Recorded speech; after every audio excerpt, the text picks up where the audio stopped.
the goal of this conversation is to really connect what's happening in everyone's houses and classrooms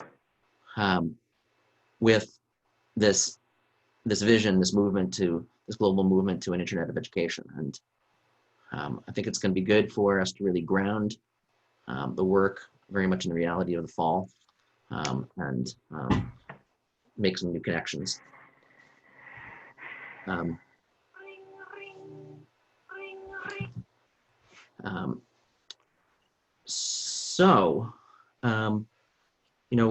More people will coming in. I think what we typically do on these calls is we invite anyone who's new to this call to introduce themselves. Sophia, do you want to introduce yourself? Sure. Hello, everybody. I'm Sophia Thwaites. I'm with PCG Education. I am based in South Florida, newly based in South Florida in the last year. Before that in New York. I work with, I think I've met Dan, definitely. How are you? And I work closely with Broward County Public Schools on their Courageous Conversations About Race Equity professional learning program. We're going into the 4th year doing that. And that is to support educators and staff in learning a protocol and framework to engage in conversations around race. Awesome. Michael Goldstein, I don't think you've been to one of these calls before. Yeah, good morning, everybody. My name is Michael Goldstein. I work for an organization called Year Up, and was invited by Greg and by Chris because of a shared interest in this topic. At Year Up, I work on what we're calling the talent ecosystem, which is how to engage dozens of organizations to be able to meet the growing demands for talent from non-traditional sources. Awesome. Yvette and Juan, I think we've seen you on these calls before, but welcome back. And Scott and Joshua. And is there anyone else who's Jim Pop? You're new to this call. Do you want to introduce yourself? Sure. Good morning, everybody. Nice to see so many faces on this. Yeah, so my name is Jim Pop. I'm also, I'm president of a group called University Instructors, and we are a subsidiary of PCG. You know, Greg and I have always been talking about trends and things that are happening, and that's the interest on this call. Our firm focuses on a couple of main things, and that's one, boosting student achievement and engagement, often with creative tutoring, after-school projects, summer camps. And we're also have the audacious goal to help solve the teacher shortage crisis. So we source, recruit, identify non-traditional, and help them pass the praxis. So thank you for allowing me to listen in. Look forward to the convo. All right. Well, so let's get started. So I think we can all agree that these times are unprecedented for many, including students of all ages and their families. According to a recent survey, 83% of US students aged 13 to 23 said that they were attending classes completely or partially remote this semester. Up to 20% of higher ed institutions are expected to fail. K-12 students affected by the closures are predicted to average 3% lower income over their entire lifetime. For the United States, learning losses from last spring and this summer have been calculated by OECD in the trillions. While remote learning is often less than optimal, particularly for younger students, the in-person alternative is fraught with both real dangers and precautionary protocols that undercut the very impetus to return. To keep students and staff safe, draconian measures are needed that eliminate social interactions. The notion of public education as a stable and reliable institution is being challenged and changed. Families with means are joining together in pandemic learning pods to augment remote instruction or replace it with hired tutors. Families with fewer means are often those with essential workers out of home and greater challenges supported blended learning. Government agencies are hamstrung to help without triggering childcare regulations that do not meet the scale of the need. Against this backdrop, but perhaps too late to provide meaningful impact this fall, this global Internet of Education movement is accelerating momentum towards a new vision of learning. Through aligned technical standards, shared utilities, open source projects, and networks of collaboration, pilots, collabs, and innovators across the world are creating a new ecosystem where all learning matters. Mastery of skills can be verified, and alternative pathways become the norm. Today, we're going to have a conversation with Michael Horn and Howard Blumenthal. Michael is a noted author of multiple award-winning books, including Disrupting Class, Blended, and Choosing College. Howard is a media producer, author, educator, and executive. He's best known as the co-creator and producer of the Peabody Award PBS series, Where in the World is Carmen Sandiego? I'm going to start with Howard. And Howard, I think you had some thoughts about what I just said, and then Michael's going to give us kind of a primer on pandemic pods and take it from there. And people are free to use our standard protocol, which is that if you'd like to say something, just put into the chat the word stack, and then I'll just help facilitate people coming into the conversation. Howard? Very good. Well, thanks for having me, and it's good to be together with Michael again as well. So we'll have some fun kind of taking this apart and putting it back together again.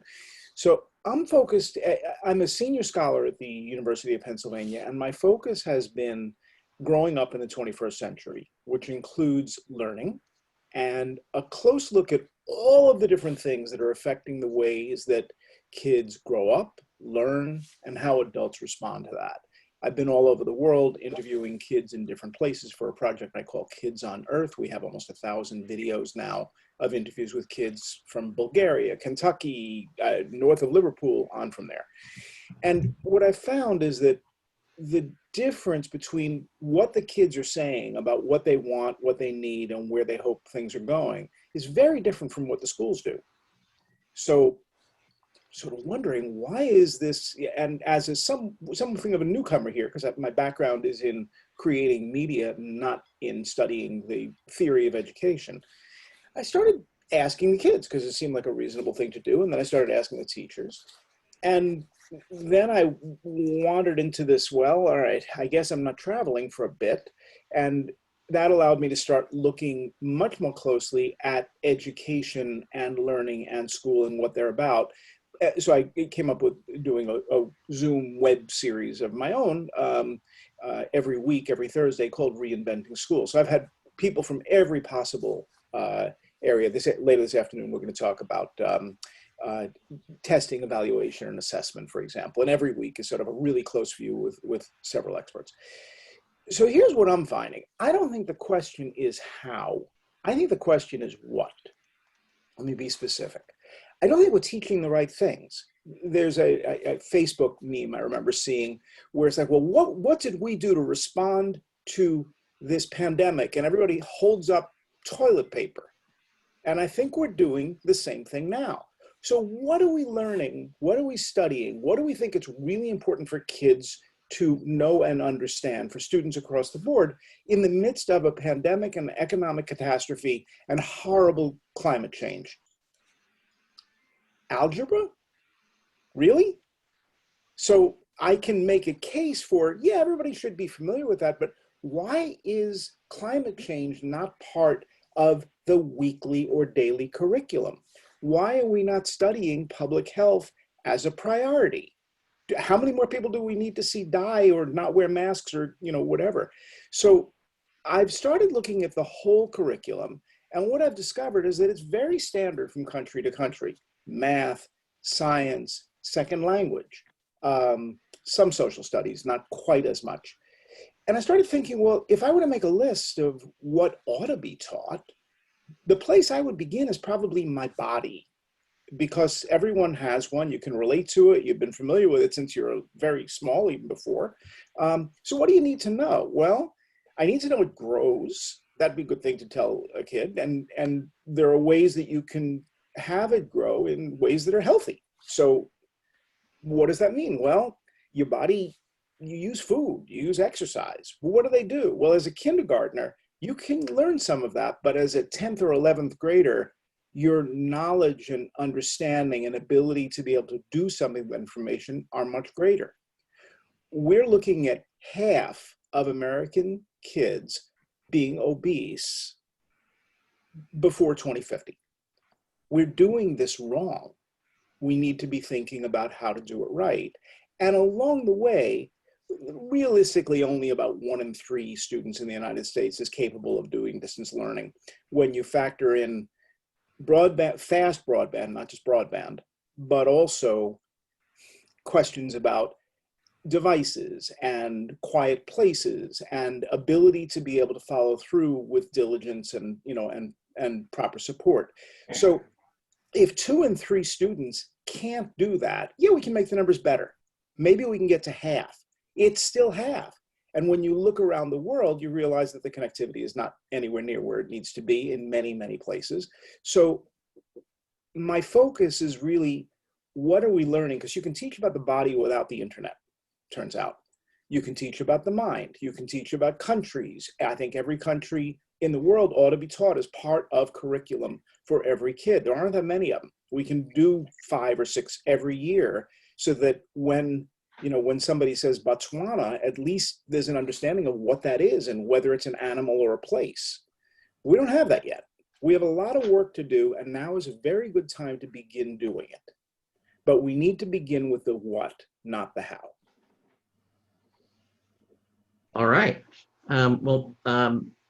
Michael, this sounds very similar to what your last post about your pandemic pod and Taproot is. Is that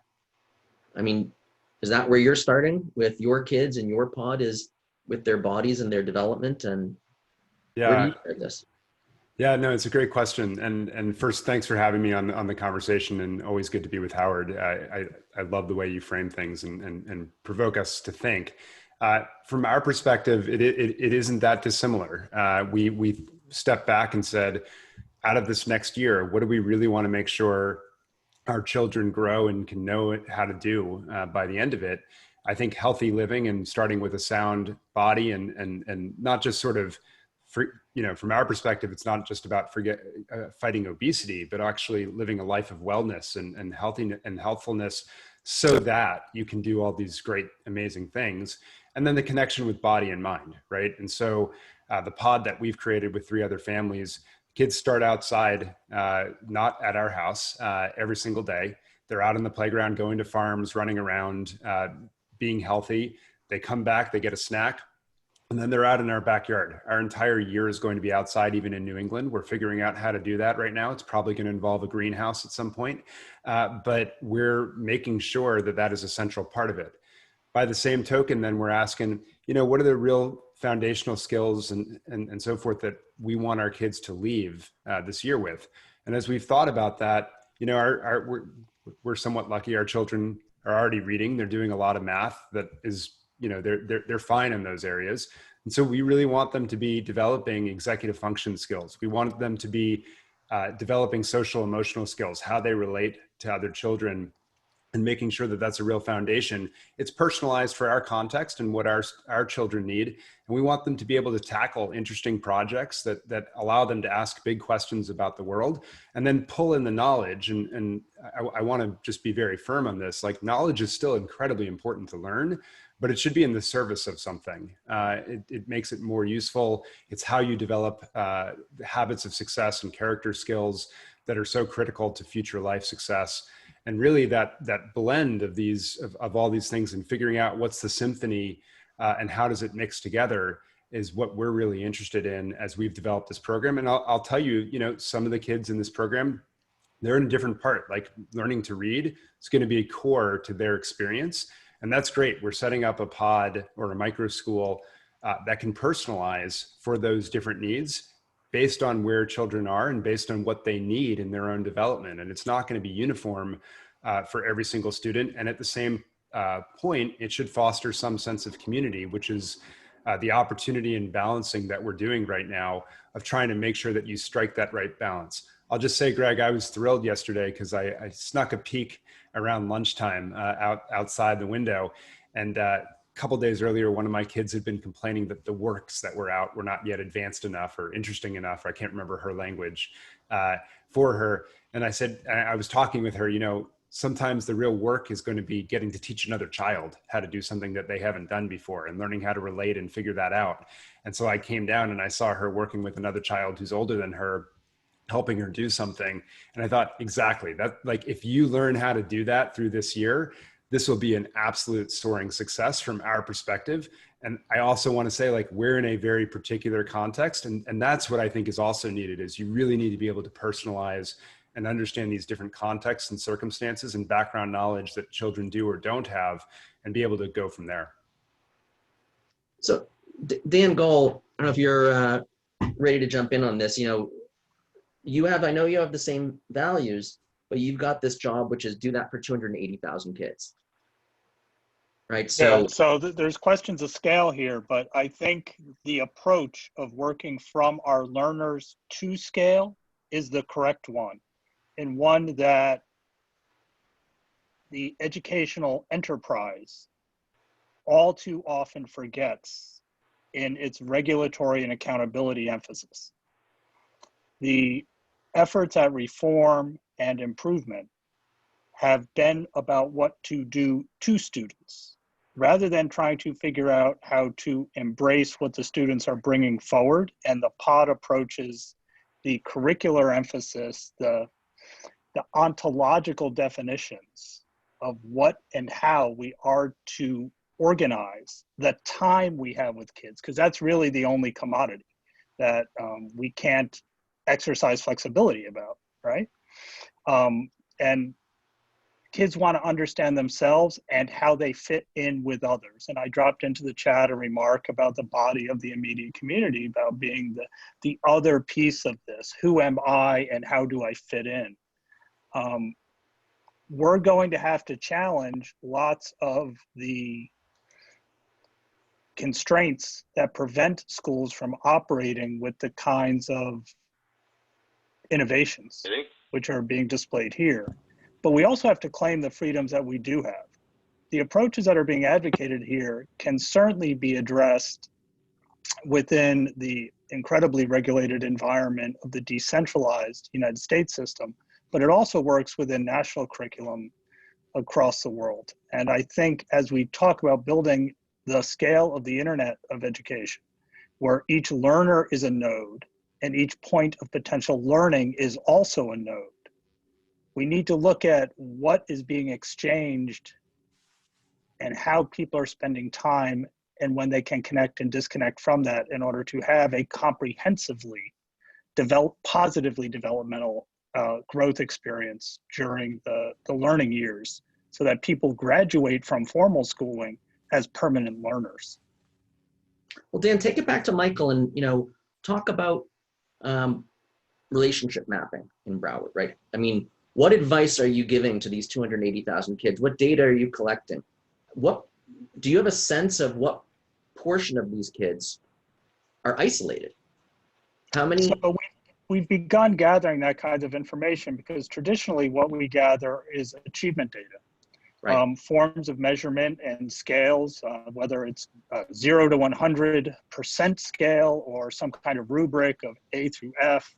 And we give students these summary memos called report cards, transcripts of where you're at and what you've done.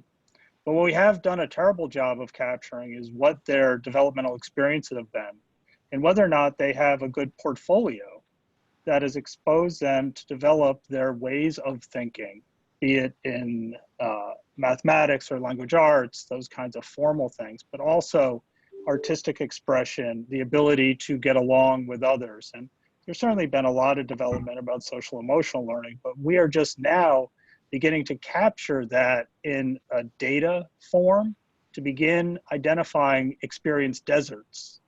Many of us are used to talking about food deserts, where people don't have access to good food within urban areas. Think of the concept applied to education to make sure that we are being developmentally equitable in terms of what and how people are getting when it comes to the educational resources and experiences, not just from schools, but in their whole life. Can we begin to capture those out of school, those extracurricular activities, those family and community-based activities, to give students a full comprehensive record of what they have learned? So Michael, 80% of school-aged kids' awake time is not in school. 990 hours of school over 180 days, right? Nights, weekends, summers, that's only 20% of their awake time. In this pandemic, most schools are going from 6 hours of heavy programming to like 4.5 hours. So now we're talking about 85% of their awake time. This idea of relationship mapping obviously extends far beyond, it's both in that 15% that they're doing school, but it's in the rest of their life also of who are the peers and the adults in their life. Where do you see the best work happening in systemizing this? This is a very technical group here. How do the engineers of the learning engineers of the world begin to capture this data and make it informative about where kids are isolated, where kids need to have new adult and peer contacts? Yeah, no, it's a great question. And look, we're talking about the frontier of measurement and trying to understand how to map relationships right now. Julia Freeland Fisher just released a very important report at the Clayton Christensen Institute detailing what several organizations are doing. And they basically concluded that you want to be thinking about measuring or mapping students' relationships across 4 dimensions to understand both, are they building up a reservoir of strong, caring relationships? Are they building a set of what they call weak tie relationships? And in the social capital literature, weak tie relationships refers to people that are not there sort of to care for you and love you, but are connections that you can draw on to find out about opportunities. And what we find across the literature is that there are certain people who are very well connected with lots and lots of weak ties. And weak ties are great because that's how you get connected to opportunities that are outside your immediate family, outside your immediate loved ones and bubbles. And that a lot of times low-income minority families in particular do not have those strong weak ties, if you will, if you'll forgive the strong weak pairing. And so it's really important to be consciously developing weak ties across a range of networks so that students can be aware of what's even out there, what's outside of the 4 walls, forget the classroom, but their home, their community, that they might expose themselves to, be aware of, and work toward if it in fact is something that they're strong in and they like, and develop it into a passion and actually actively build that. And then the other pieces of this are students learning how to actually activate those relationships and be able to leverage them, to use them in a way that will actually help them advance. And if students can start to do that, then you can start to actually address a lot of these opportunity gaps that are not just present in the United States, of course, but across the entire world. And the argument that Julia and her colleague Manaz make in their work is that if schools are supposed to be an engine of economic mobility, an engine of helping to narrow this opportunity gap, but I would actually argue not just narrow, honestly, just create opportunity for all, then thinking about social relationships and relationship mapping is going to be incredibly important as one more thing that schools, which, as Daniel describes it, they're really no longer schools. They're sort of community hubs or centers, right? And they're a piece of this broader set of activities. They're going to have to be, we as a society are going to have to be thinking about it, and whether that's the schools or Paul Reville, of course, has the notion of the children's cabinet in each town. Whether it's at that unit, it's something that we have to start paying attention to. Howard, I want to bring you into this. So you've spent a lot of your career in broadcast, but you're now increasingly in, I don't know what you call media multicast or new media forms. How do we get media to connect humans? Right? I think it does. I think the piece that's missing, frankly, on the relationship map is social media, sort of one-way media and two-way media. And I mean, look at us. We're all learning from one another, but we're not in any of the categories on the relationship map. And yet I find that I spend an immense amount of time, and I know a lot of kids do, learning from one another, learning from YouTube, learning because they found somebody else who's interested in some particular topic that isn't really covered in school, or they're too advanced for it, or they learn differently. So there's many different aspects of that. So when you go back to the 1930s, you start seeing media created specifically for kids in England, in the United States, and a few other places. Yeah, church actually belongs in there too. Somebody just brought that up. And Disney and others start making movies by the 1940s. There's a little bit more radio action, but it really isn't until the early 1950s that you start seeing children's media in books, in television and others. And by the 1970s, mid 1970s, I'm involved in setting up Nickelodeon. So, by the 1980s, Nickelodeon is sort of not only commonplace, but extremely popular. Now it's in, I'm going to guess, 180 countries.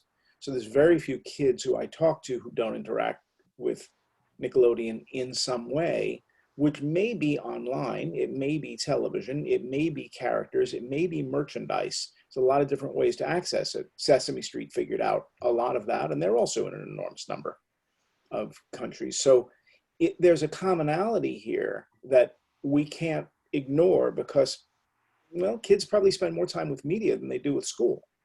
Aren't they, So- Howard, aren't they spending time in TikTok and Discord, right? And yeah, it's always where is the PBS for TikTok and Discord, where kids actually are?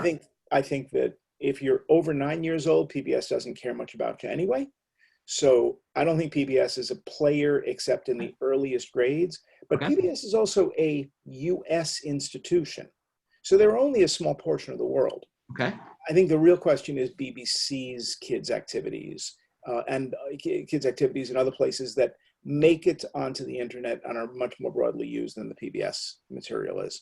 But I don't know that that's I don't know that's how I would frame the question.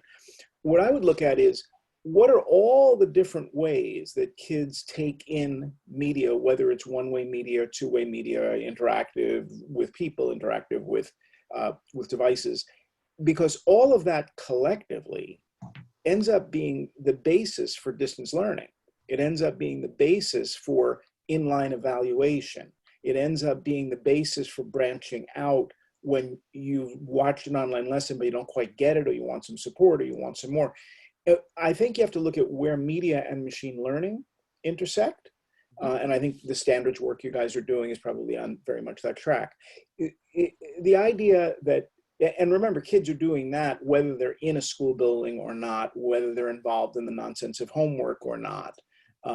This is their life. This is what they like to do. And they pursue their own curiosity, not somebody else's design. That's really important because that's the way all of us are wired. I'm not interested in what you have to teach me. I'm interested in what I want to learn. So we have to flip all of this, but we have to do it at such an enormous scale that we really have to go back to the what and not get too caught up in the how, because if you give a kid a stick and a rock, he's going to figure something out. And often that's kind of valuable, right? Well, part of what's happening today, and I'm going to bring in some of the other folks into this conversation, is we are effectively launching the Internet of Education today, the group here. And we're going to end the call with a little bit of a demo of the website and the collaboration app that Chris Purifoy and the Learning Economy Foundation team has built. And then next week, we're going to actually spend the meeting really just all digging in, basically each of us taking the nodes that we are really leading and begin to own and maintain and control those nodes. But I'm going to bring in, Jim Gunnell and Marty, from a system standpoint. How do we take what Michael, what Howard, what Dan are talking about, these very human things, and apply technology to bring it to internet scale, right? And that's what we're really here to talk about. Jim, do you want to talk about that? Sure. I want to start with going back to Howard's point about the what. And one thing that's really missing is learning to be a lifelong learner. We don't really focus on helping kids learn the strategies of being a good learner. And we need to do more of that. And then picking up on what Michael said, and this idea of the relationships and the schools kind of just being a center right now, I think we can think of this as a system, and I'm thinking from a learning engineering perspective. If we think of it as a modular system, we can start to think differently about how we construct learning experiences in the support systems around learners. And even pandemic pods, the approach so far has been to replicate the old model of a classroom hiring classroom teacher, but for a small classroom, we can think different about human resources. So maybe the teachers are, and this is not necessarily the lower grades, but maybe middle grades in K-12. Maybe the teachers are many experts from around the world that are connected remotely, but there's a local facilitator that can do the nurturing and the guiding of the instruction and the motivational aspects. Michael, is that what you meant by blended, or did you mean something different? Well, so just to push on that, I actually think we're seeing some of that, Jim, in the older grades. So my kids, I should clarify, are of what you would call kindergarten age. We're on a different end of the spectrum. But I actually think if you look at sort of Acton Academy, these micro schools that predate the term pandemic pods, which is sort of an unfortunate phrase, even though I've glommed onto it, because it labels something that was already happening, where people were moving, that has been accelerated because of the pandemic. But I think what you're seeing in those is exactly what you described, that you have really a facilitator or a guide who is then helping children in the arc of big questions that they're asking, pursue knowledge and develop skills and build really important projects and answers to those questions. And so I think you're actually seeing a lot of those creative relationships. The big question I have, to your point, Jim, is will we start to push on that in a systematic way that is not just sort of the one-off awakenings, if you will, that we see right now, but in a greater way. And I would really like to see the institutions that we were talking about at the beginning, the school districts, as opposed to fighting these formations of pods, asking how can we lean in on it to actually accelerate them and use them as a way to bring us back to sort of what do we want this pursuit of learning to look like? How do we develop students who actually know what it means to be able to own their learning, to exercise agency, to be lifelong learners, and all of those things and develop those skills? And, to Howard's point around curiosity, I think that's exactly right. And it doesn't, the student doesn't have to generate that, right? The teacher, the facilitator, other children can help ask questions that students maybe haven't even thought about, pose paradoxes, things that prompt them. Because if we just left it to students, who are in elementary school age, they don't know the questions yet. There is a role for experts in all of this that is very important, but it is to spark that curiosity and then let them dig, let them drive that and see where it goes. Well, Michael, you mentioned Paul Revel and the community cabinets. I serve on the community cabinet here in Somerville, Massachusetts, and we just started talking about pandemic pods and how can we support it. And we immediately, bang, head into childcare regulations, right? As soon as the city gets involved, public money is involved in any way, they say, you gotta be certified childcare provider, you gotta be Core checked, you're gonna meet all of these regulations. So, we run into this paradox, which is it's too big of a problem for people to just informally do it. But when the entities you would look to, the city and the school district, step in, they can't handle that environment. Howard, I don't know if you wanted to, have you weighed in on that? Yeah. Yeah. So I've done some work with the Facebook group that has about 40,000 members in pods. And I decided to run with that. A professor who's also at Penn named John Zimmerman wrote a piece for Newsday suggesting a coronavirus relief corps along the lines of a New Deal program. I called him and I said, listen, do you want to do this? Because if you want to do it, let's get to work and see if we can make it happen. Why? And the why is important here.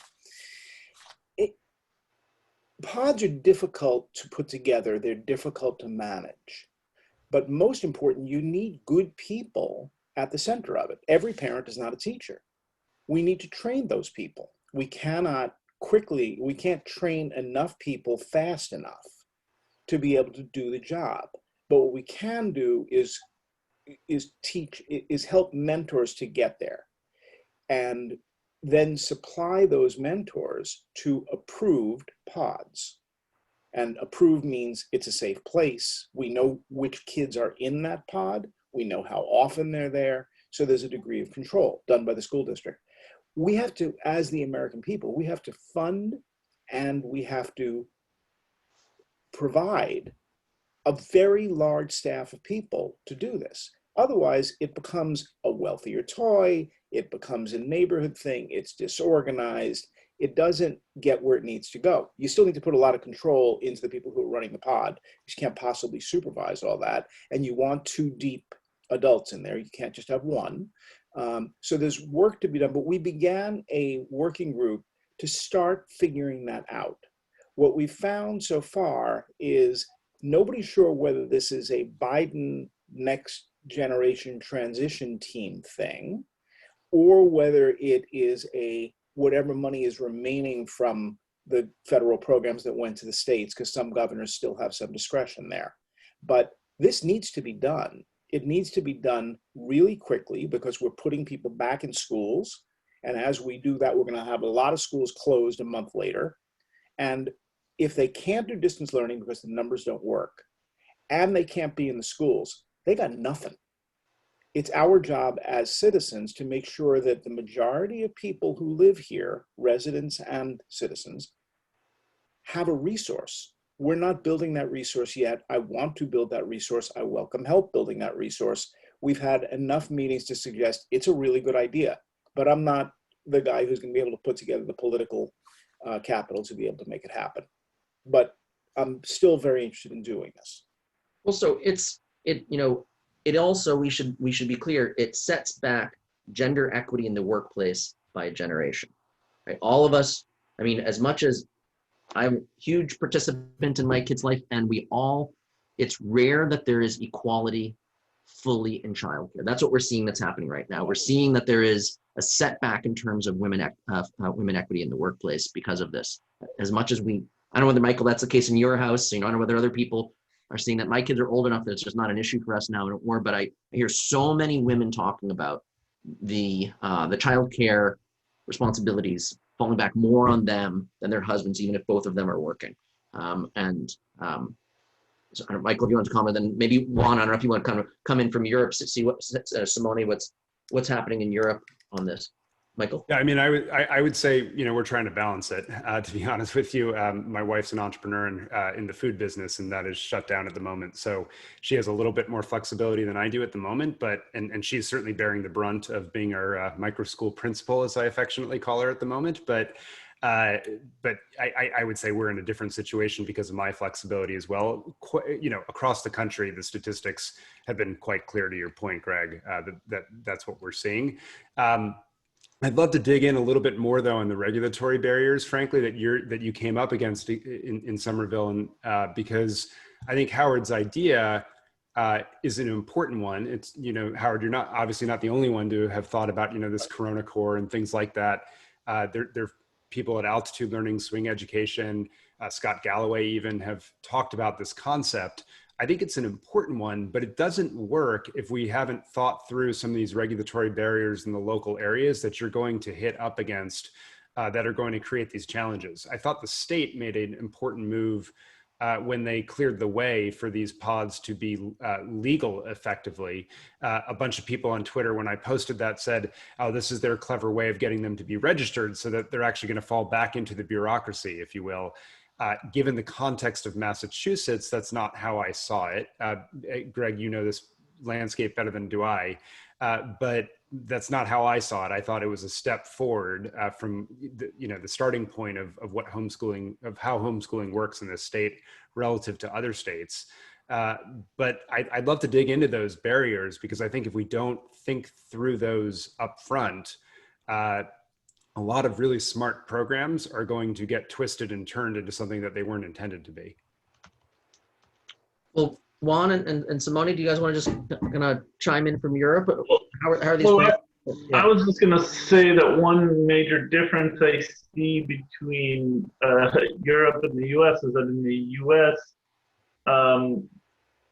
school districts and teachers unions have a pretty unified front against anything they see that chips away at their governance and moral authority vis-a-vis the homeschooling movement and charter schooling movement. So the equity issues in using public funds to support something that is distributed unevenly it raises a lot of red flags, and the labor issues.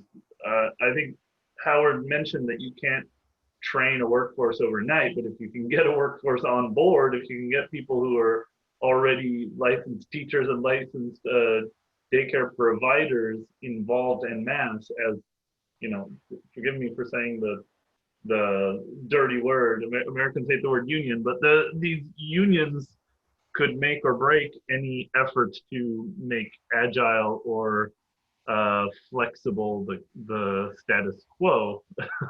And I think the regulatory stuff, I don't know, it's a lot easier to combat that stuff or get the politician or the political will if you have the support of the unions of the people who could feel like they're being end run around to hand education to ed tech providers and what are they called, scabs? just I don't know, being controversial, just kicking the tires. Well, Greg, if you don't mind, just really quickly, there's a certain irony there to Juan's point, which is I think that the teacher union pushback on novel work arrangements, on hours, I get the safety concerns. I think those are real, but more about the how and when teaching is practiced and done, and a lot of the restrictions around districts' ability to do professional development and the like, has counterintuitively increased the number of families like mine who are moving to positions of choice and opting out of the district systems because we don't want a regimented system where our children are going to be at home from the same hours in a factory model system. And so counterintuitively, some of that pushback, I think, is actually leading to more of the choice, which is sort of an interesting facet of all of this. Sophia, do you want to jump in and talk about the perspective you see on what you're hearing? Yeah, I mean, absolutely. In terms of the impact, of the pandemic on equity, especially racial equity, I mean, there are issues of access, which some of us have spoken to already. Just access to the internet. Like, this really was driven home to me in the last week. I moved house and there was a delay in getting internet. And you read about it, you hear about it, but you don't really understand the profound impact when you don't have access to reliable internet. I was a week without internet I thought, okay, I'll go to a coffee shop. Many of the coffee shops around my new neighborhood don't have indoor seating anymore. So that wasn't an option. Libraries weren't open.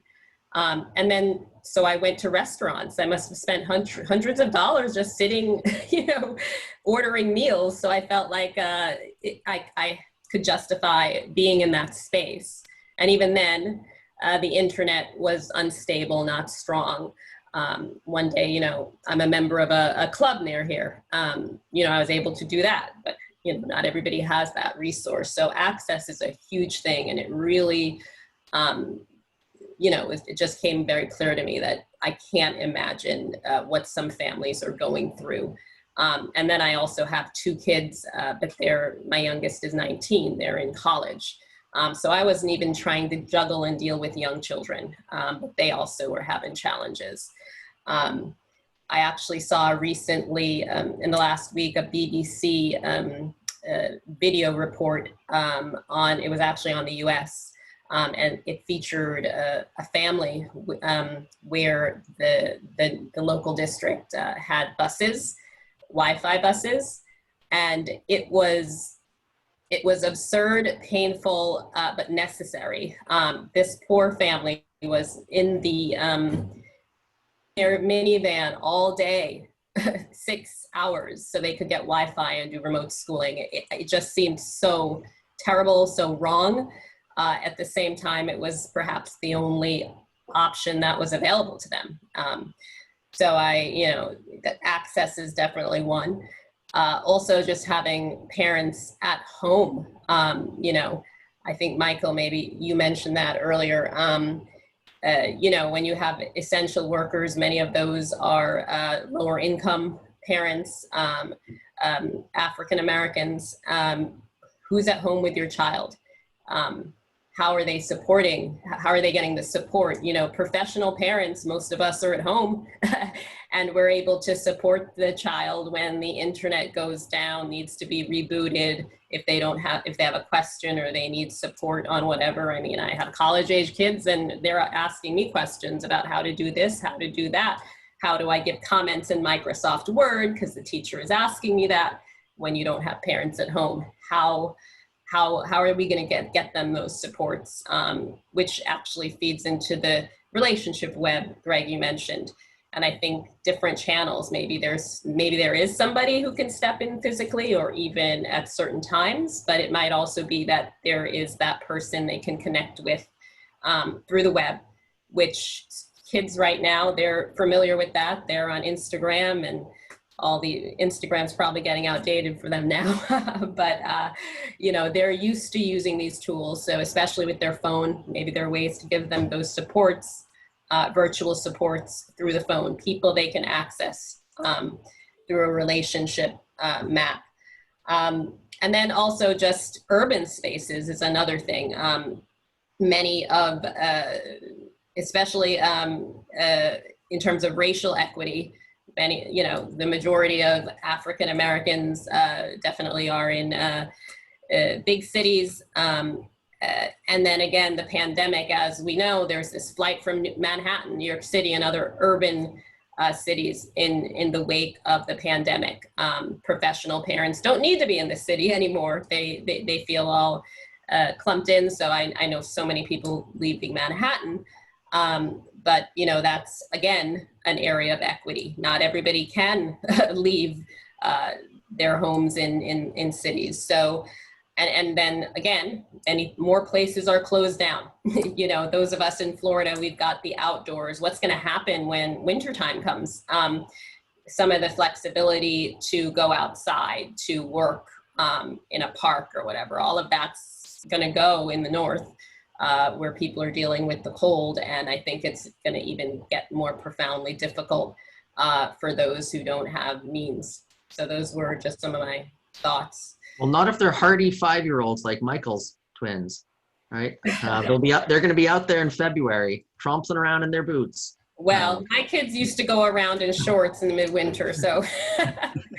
So Marty, give us some hope, right? So, you know, against this backdrop, we're all here inventing this thing together called the Internet of Education, right? And so make a segue over to Chris, and then Chris is going to kind of end us up with kind of the preview for next week of what we're going to all be doing together.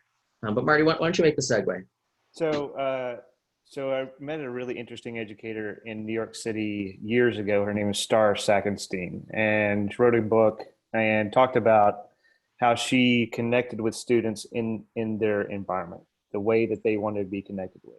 She was at the time Twitter and texting and those types of things, creating those relationships. And I think as we talk about the constraints of the current system, the constraints of the four walls of the building, where the Internet of Education can really help that is that it can be unconstrained. So you can connect the right teacher with the right student, where regardless of location, regardless of those constraints. And that, I think, is where the ability to dynamically construct pods, you know, as you look at the web and how the web was formed, it was originally just, you know, simple blogs and things like that, super simple. And then now we have this very dynamic, rich interaction that we can leverage in so many different ways.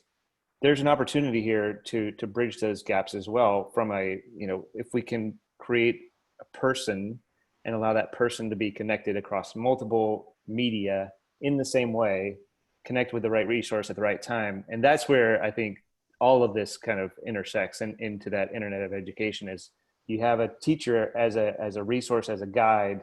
They can be virtually the same thing. They can be virtual guides. Students can be virtual travelers. They can travel across these barriers that we've set up for them in this kind of traditional model. All the resources are there. We just have to educate. We have to provide the PD, and that's where I think the Internet of Education kind of bridges those gaps. We take the constraints off and say, how do we connect the right pieces together for the best opportunity for the learner. Yeah, so Chris, this whole thing, this Internet of Education, in many ways you could say is built off of Open Badge, right? And when we talk, a lot of us, when we think about badges, we naturally think about the Boys and Girl Scouts. And what's interesting about it is that it is a national movement of amateurs who are doing psychometrically difficult assessments of hard to assess things like leadership, right? And we have untrained people, across the country who are doing this with young, who have been doing this with young learners, right? So how do we now create this idea of badges, open badges, comprehensive learner records, verifiable credentials, a digital wallet where all of this learning, anytime, any place learning is accumulating in a game-like way into the currency that you have in your digital wallet. So that's the connection point I see here. And Chris, do you want to talk about the new tools that Learning Economy Foundation are making available? Mute. Specifically the hub though, correct? Yeah. Yeah, okay, got it. Because you mentioned a lot of things. We're doing some stuff with each of those different categories. So I was like, you're teeing me up here for 7 minutes to talk about, I'll give you 2 hours. But what I want to do is turn it over to Duncan, which again, we only have 7 minutes. Is it worth showing something, or should we just have? This is really the next week. We're going to spend the entire 60 minutes on. Okay, so probably don't show anything. We just talk about it right now. Is that the way to go? Whatever you want. Yeah. Okay. Well, I'll see how quickly I can get through this, and then we'll see what kind of time we have. But so what we've been developing, some of you know, I know so many on this call who we've actually collaborated with on this, but we developed the T3 LER Hub together, which is lerhub.org, which if someone could put that into the chat, that's great. This is kind of the first, version of this type of thinking. And then we have created a new hub for the Internet of Education. So the IOE hub, if you will. It's both a web portal and a mobile app. So it's iOS, Android, and mobile, and all the other, devices in between. And so it builds on the great work we did at T3, but it adds to it kind of all of the, I'm sure everyone has seen the document that Greg has been working on, that everyone has been working on, but that Greg has been owning and keeping updated with all of this all the edges of this Internet of Education movement that's happening around the world.